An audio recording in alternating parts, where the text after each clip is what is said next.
গল্প শেয়ার করতে যাচ্ছি। গল্পটা হচ্ছে ভৌতিক, মানে ভূত অনেকে বলে নাই, আমি বলবো ভূত আছে, কারণ আমি নিজে ভূত দেখছি।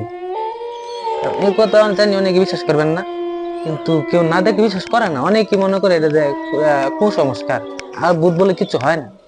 হয়তো ভূত বলে কিছু হয় না, কিন্তু ভূতের অস্তিত্ব বলতে আমি বলতে চাচ্ছি যে জিন, দুষ্ট জিন, খারাপ জিন যাকে বলে। আমি এমন একটা ছোট কাহিনী আপনাদের সাথে শেয়ার করতে যাচ্ছি। সামনে আরো এরকম কাহিনী নিয়ে আসবো আমি।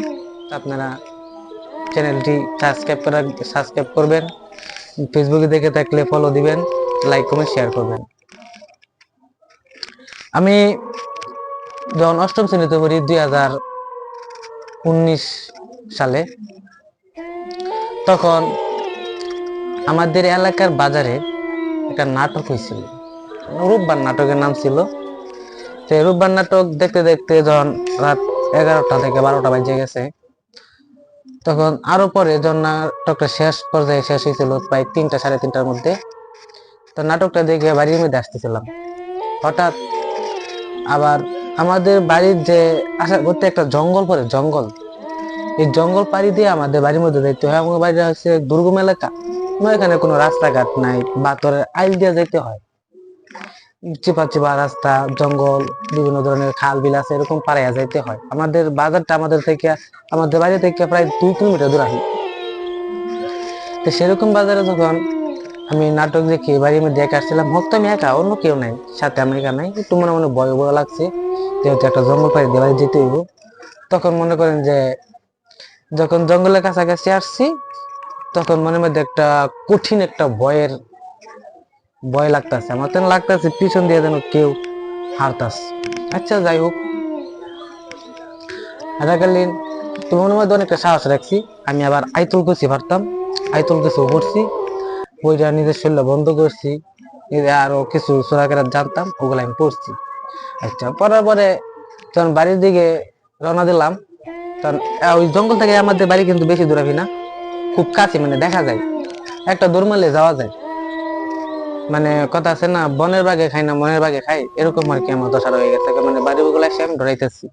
আর ওই জঙ্গলের মধ্যে আছেও, ওই জঙ্গলের মধ্যে আমার বোনেরে খাইছিল, মানে মারছিল ওই জঙ্গলের মধ্যে। এই ভিডিওটা, এই গল্পটা আমি আপনাদেরকে পরের ভিডিওতে বলবো, আমার বোনকে কিভাবে শয়তানে মারছিল। তাছাড়াও আমার দাদিরও কিন্তু শয়তানে মারছে। আমাদের বংশ পরম্পরা কিন্তু ওই জিনের মাধ্যমে কিন্তু মৃত্যুবরণ করছে। আমাদের আমাদের যে বরবাপ ছিল, সে কিন্তু জিন পালতো।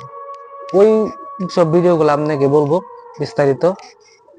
আচ্ছা, তারপর পিছন থেকে আড়ার আওয়াজ, তারপর হঠাৎ করে গরম বাতাস চালাই দিছে। এরকম গরম বাতাস চালাইছে, আমি আর সামনে আগাইতে পারতাছি না, খুব ভয় মনের মধ্যে। তাছাড়াও ওরকম ছমছমা রাত, রাত 3টা 4টা বাজে, সবাই ঘুমিয়ে পড়ছে। কোনো পশু পাখির আওয়াজও নাই, কোনো পাখির আওয়াজও নাই। একটা পাতা পড়লেও শব্দ যে হয়, আমি ধরে চমকে উঠি, খস করে উঠি। আচ্ছা, তখন আমি বাড়ির দিকে যখন যাইতেছিলাম, তখন আবার দেখি কি যে শিমুল গাছ ছিল আমার সামনে। শিমুল গাছের মধ্যে ভুতুমে ডাকে না, আমাদের এলাকার মধ্যে যে এ আছে চিল বা কুকরা, কুকরা তো আমরা দিকে, আবার এটা আমরা ভুতুম করে ডাকি, ভুতুম করে ডাকে দেখি, ভুতুম করে ডাকি। এই ভুতুম করে ডাকতেছে, আর মাড়ি গোলা ধুম ধুম করে আমার লাগতেছে যে কাঁপতেছে মাড়ি গোলা এই বাতাসে, আর এবং ডাকে, এবং মনের মধ্যে একটা ভয় সৃষ্টি হয়েছে, সেই ভয়ের কারণে ধুম করে কাঁপতেছে। আচ্ছা, তারপরে আমি ওই জায়গার মধ্যে বসে গেলাম। বসে যাওয়াতে আমি সামনে আর আগাইতে পারতাছি না, এমন একটা ভয় সৃষ্টি হয়েছে মনের মধ্যে। তাছাড়াও মনে করেন যে এইসব করতে করতে করতে লাভ করতে কাহিনী দেখে আমার মাথা নষ্ট হয়ে গেছে। তারপরে যখন আমি বসে প্রায় 2 মিনিট রেস্ট নিলাম, হয়তো আমি মনে করছিলাম হয়তো আমার মনের ভুল, যে তো রাত 2টা 3 বাদে, রাত বাজে আমি বাড়ি যাচ্ছি, হয়তো এই কারণে, মনের ভুলের কারণে হয়তো এরকম হয়েছে, বা এটা কোনো সমস্যা না, এটা কোনো ব্যাপার না। এরকম মনে হয় নিজের, মানে নিজেকে নিজে সাহস দিচ্ছি আমি, এরকম বললে।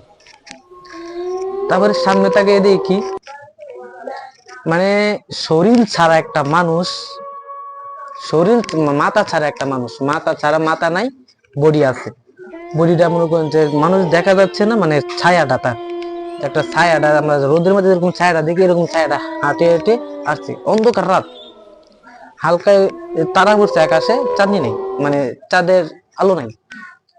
আমি দেখতে পাচ্ছি আমার দিকে আসছে। দেখিয়া মনে করেন যে আমার শরীরে ঘাম বায়া বায়া পড়তেছে, শীতের রাত। আমি ওইদিন মনে করছিলাম যে আমার জীবনের শেষ রাত হতো এটাই, আমি হয়তো আর বাঁচবো না, হয়তো আমি আর বাঁচবো না। তোকে নিজে মনে মনে চিন্তা করতেছি যে আমার বাপ মাকে আর দেখা হলো না, আমার ভাই বোনদেরকে দেখা হলো না। মানে আমি যে চিৎকার মারবো, চিৎকার দিতে পারতাছি না, কারণ আমার আমার তো লাগছে আমার গলার কণ্ঠ বন্ধ হয়ে গেছে, এরকম মনে হচ্ছে। মানে এই জায়গার মধ্যে যদি আমি না থাকি, আপনারা থাকতেন, তো অবশ্যই বুঝতে পারতেন যে ওই দিনটা কেমন ছিল আমার জন্য। তারপরে একজন সামনে আসতেছে, আমি খাড়াই গেছি, খাড়াইয়া মানে অবাক দৃষ্টিতে আমি চাই দেখতেছি, আর নিজে নিজে এরকম চিন্তা করতেছি যে আমার আর কেউ সাথে দেখা হলো না। আচ্ছা যাই হোক, তারপরে সামনে আইসা দেখি মিলাই গেছে। আর মানে ওই জঙ্গলে যে শিমুল গাছটা আছে, শিমুল গাছে বুতুমে ডাকটাও থেমে গেছে, গরম বাতাসটা আর নাই। তখন আমার বলতেছে, জলদি করে চলে যা, আর কোনো সময় এই জঙ্গলে আসিস না, যদি আসস এবারকে তোরে মাফ করে দিলাম, দ্বিতীয়বার তোরে মাফ করতাম না। মানে এই যে দেখেন, আমি আপনাদেরকে বলতেছি, আমার গায়ের রুম মাথার চুল পর্যন্ত খারাই দিতেছে, আমার শরীরটা শিরশির করতেছে। তখন আমি আল্লাহর নামে, আল্লাহ রসুল নামে লই আরো কিছু সূরা পড়তে পড়তে মনে করেন যে বাড়ির দিকে দৌড় দিছি। দৌড় দিয়ে যাওয়ার পরে মনে করেন যে আমার অসুখ হয়ে গেছে। পরে অসুখ হয়ে গেছে, ওই দিন আবার গোসল করছি। গোসল করার পরে সকালবেলা একদিন পরে আমার জ্বর এনে আসছে, কঠিন জ্বর। জ্বর কোনো থামার নাম নেই, অনেক চিকিৎসা করছি। তারপরে কবিরাজ এনে দাঁড়ানোর মাধ্যমে আমার অসুখ ভালো হয়েছে। তো যারা বলে ভূত বললে কিছু নাই, যারা বলে ভূত দেখি না, ভূত কুসংস্কার, আসলে আমি বলবো ভূত বলে কিছু নাই। জিন আছে, খারাপ জিন আছে, খারাপ জিন আছে, দুষ্ট জিন আছে, তারা এরকম করে থাকে। তাদের চলতে পথে রাস্তায় যখন মানুষ পড়ে যায়, তখন কিন্তু এরকম ঘটনা ঘটে। আরো অনেক কাহিনী আছে। আপনারা আমার ফলো ফেসবুকে দেখে থাকলে ফেসবুকটা ফলো দিয়ে রাখবেন, লাইক কমেন্ট শেয়ার করে রাখবেন। নিজে দেখুন, অন্যকে দেখার সুযোগ করে দিন। আর ফেসবুকে আর যদি ইউটিউবে থাকেন তাহলে সাবস্ক্রাইব করে রাখবেন, লাইক কমেন্ট শেয়ার করবেন। নেক্সট পার্টের জন্য প্লিজ